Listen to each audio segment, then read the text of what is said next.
Welcome to the Tuesday edition of Console Gaming News. Today we'll discuss the big deception of the PlayStation 5 Pro. Sony prepares for a shortage of the new console. A new technology for the PS5 on Unreal Engine. The massive cancellation of games in development at PlayStation Studios. And the first impressions and reviews of the Silent Hill 2 remake. Well friends, make sure you're subscribed to the channel, get comfortable, and let's talk about the most important and significant events. Last week, it was revealed that Game Boost on the PlayStation 5 Pro is nothing like FPS Boost on Xbox, where you can unlock the frame rate in older games, increasing them to a playable 60 FPS. And if you, like me, were hoping for that, the answer is no. Game Boost on PlayStation won't affect pre-locked parameters in games, whether it's resolution or frame rate. Essentially, Game Boost isn't a feature at all, but just a flashy marketing trick that simply improves the performance of poorly optimized games whose FPS or resolution are already in dynamic values. So, if a game has an unlocked FPS, and on a regular PS5 it hovers around 40 frames, the Pro version will boost it to a stable 60 frames. But if the game is locked at 30 FPS, you won't see any improvements. Enthusiasts working on hacking the PlayStation 5 say that the latest update makes jailbreaking the console almost impossible. Most likely, the pirated firmware for the PlayStation 5 will remain in a sort of limbo where the hack exists but doesn't bring much benefit. Only select games can run on it, and the console itself performs much worse. However, previous generations faced similar challenges, and pirates still found workarounds, so I believe they'll eventually find a solution, but it will take more time. At the beginning of last week, there was a global outage of PlayStation Network across all current consoles, including PlayStation Vita and PlayStation 3. Interestingly, the issue was observed worldwide. In some regions, users were unable to log into PlayStation Network, others couldn't access the PlayStation Store, and some players were simply unable to connect to game servers. It was probably one of the largest PSN outages in recent times. However, Sony did not comment on the situation at all. About 14 hours later, they just fixed and restored the functionality of all services. I suspect they were performing some technical work and may have forcefully taken the servers offline to achieve their goals. But as they say, there's no need to panic. To stay updated with the latest information, make sure to subscribe to the channel where we regularly release news updates. According to information provided by Jason Schreier, Sony has canceled almost all of its live service games following the successful failure of Concord. At one point, nearly all PlayStation studios were working on these projects, but they were ultimately shut down. Horizon Online hasn't been canceled, its development is now being led by the creators of Rainbow Six Siege. Currently, almost the entire Guerrilla team is working on the game, and it will release earlier than the story-driven sequel, Horizon 3. According to Schreier, the gaming industry is currently experiencing stagnation, and kids are not interested in new projects. They're playing Fortnite or Roblox on their smartphones. Publishers are struggling to find new hits and are unable to keep up with trends due to long development cycles. In 2025, publishers won't announce release dates for their games until the exact release date of GTA 6 is revealed.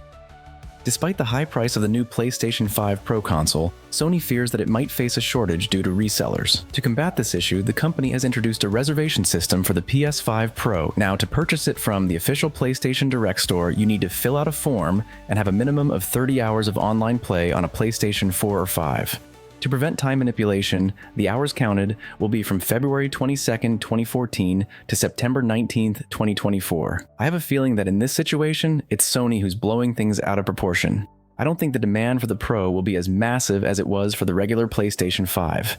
Firstly, it's not an entirely new generation of consoles, just an upgraded model of the current generation. Secondly, the pricing plays a significant role. What about you? Will you be buying the Pro version? Do you think there will be supply issues? Feel free to share your thoughts in the comments. As practice has shown, with good optimization, dedication, and the development of new technologies, you can achieve stunning visuals on the PlayStation 5. At Unreal Fast, which took place this week, Epic Games demonstrated the real-time performance of the new Megalights feature in Unreal Engine 5 on a PlayStation 5. The Megalights feature allows for real-time rendering of over 1,000 light sources casting shadows simultaneously on the PS5. This results in a highly cinematic image with incredible details that create a rich, atmospheric experience for the game. However, the question that remains is whether developers will spend the extra time polishing these lighting details or choose a simpler path to achieve their goals. On October 3rd, a new in-game update was released for the PlayStation exclusive Gran Turismo 7, which includes 3 new cars: the 2004 Mitsubishi Lancer Evolution, the 2024 Nissan GT-R Premium Edition, and the 2016 Toyota Hayase Van DX.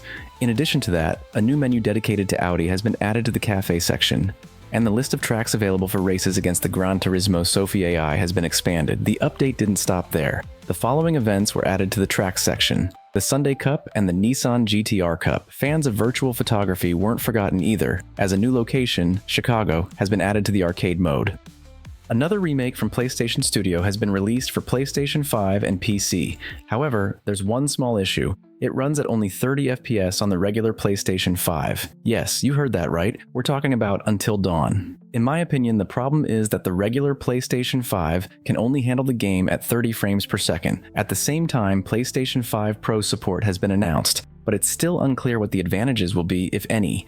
You might call me spoiled, but Sony is setting the bar a bit too high. Asking for full price for a remake of a not-so-old game, especially one that runs at 30 frames per second, seems off to me. Western journalists have shared their first impressions of the Silent Hill 2 remake. The average score on Metacritic is 87 out of 100, based on 49 reviews for the PlayStation 5 version. Reviewers praise the graphics, sound, and atmosphere of the game, noting that the developers have managed to preserve the spirit of the original while significantly enhancing the visuals. Some reviews also highlight positive feedback on the new puzzles. However, like everything in our world, the game isn't perfect. Some journalists pointed out that the combat system feels a bit clunky, and there are occasional FPS drops in certain locations on the PlayStation 5. I'm confident that these FPS issues will be addressed in the first patches. As for the combat system, it's something we'll have to live with. After all, Silent Hill has never been known for a refined combat system. The main focus has always been the game's atmosphere and setting, as well as the high quality of its puzzles. Considering the initial reviews, if you were uncertain about pre-ordering or buying Silent Hill, I think that question has now been answered. At the offline presentation at Tokyo Game Show, a new demo of the upcoming PlayStation 5 exclusive Phantom Blade Zero was showcased, winning gamers over with its spectacular combat system. Exhibition attendees had the opportunity to battle 3 bosses and receive a special certificate with seals for defeating them. Almost everyone who tried the demo noted the incredible dynamism and well-crafted combat mechanics. Based on first impressions, Phantom Blade Zero has the potential to become a real hit. However, the release date remains unclear. Some speculate that the game might be released in the second half of 2025, but most believe it won't come out until 2026 at the earliest. Last week, we discussed that Ubisoft has officially postponed the release of Assassin's Creed Shadows to February 14, 2025. Now, new information has revealed that Shadows will feature a co-op mode, which Ubisoft is currently working on. However, it will be added after the game's initial release, and further details, including its release date, remain unknown. In the history of the franchise, Assassin's Creed Shadows will be the second game in the series to include a co-op mode, the first being Unity. I'm not sure if it's a wise decision to shift the focus towards cooperative gameplay. If the overall gameplay doesn't succeed and players are disappointed, continuing to play might not seem worthwhile. Essentially, the game could end up being another letdown for Ubisoft, especially since in Unity, all assassins were on equal footing, while here, there are both stealth and tank mechanics, and it's hard to imagine how they'll work together. Following the successful launch of Warhammer 40K Space Marine 2, its developer, Saber Interactive, along with Paramount Game Studios, announced a new project set in the Avatar universe. And to clarify, this isn't about the tall blue aliens, but rather the hero from the animated Avatar, The Last Airbender universe. Players will take on the role of an entirely new, never-before-seen avatar who lived in the distant past, long before Korra and Aang. The game is currently in the early stages of development, and let's hope the developers succeed in bringing it to life. The free-to-play open-world MMORPG Throne and Liberty has been released for PlayStation 5. Players can explore locations, battle world bosses, and other opponents in both PvP and PvE battles, and even attempt to claim the throne. However, there are a few minor issues that might hinder trying out the game. Firstly, it's unavailable in certain PlayStation stores for unknown reasons. And even if you download it from another official PlayStation Network page, I doubt you'll be able to launch it since the servers are completely down. I don't think the average gamer is missing out much, just another MMO in the PlayStation Store, which already has plenty of those. It's not a big deal that Stalker 2 won't be released on PlayStation 5 initially. Polish developers from Farm 51 have stepped up to fill the gap, showcasing a new gameplay trailer for their upcoming game, Chernobylite 2. The sequel features improved graphics, expanded crafting, a non-linear storyline, cooperative missions, and a more refined combat system. Interestingly, while exploring the world, players can switch between first-person and third-person views, similar to how it's done in the Fallout series. The developers haven't specified an exact release date, but it's known that the game is planned for 2025 and will be available on PlayStation 5 and other current platforms. Well folks, thanks for tuning in to another PlayStation News Update. Don't forget to follow me on social media, give the video a thumbs up, and I'll catch you in future episodes.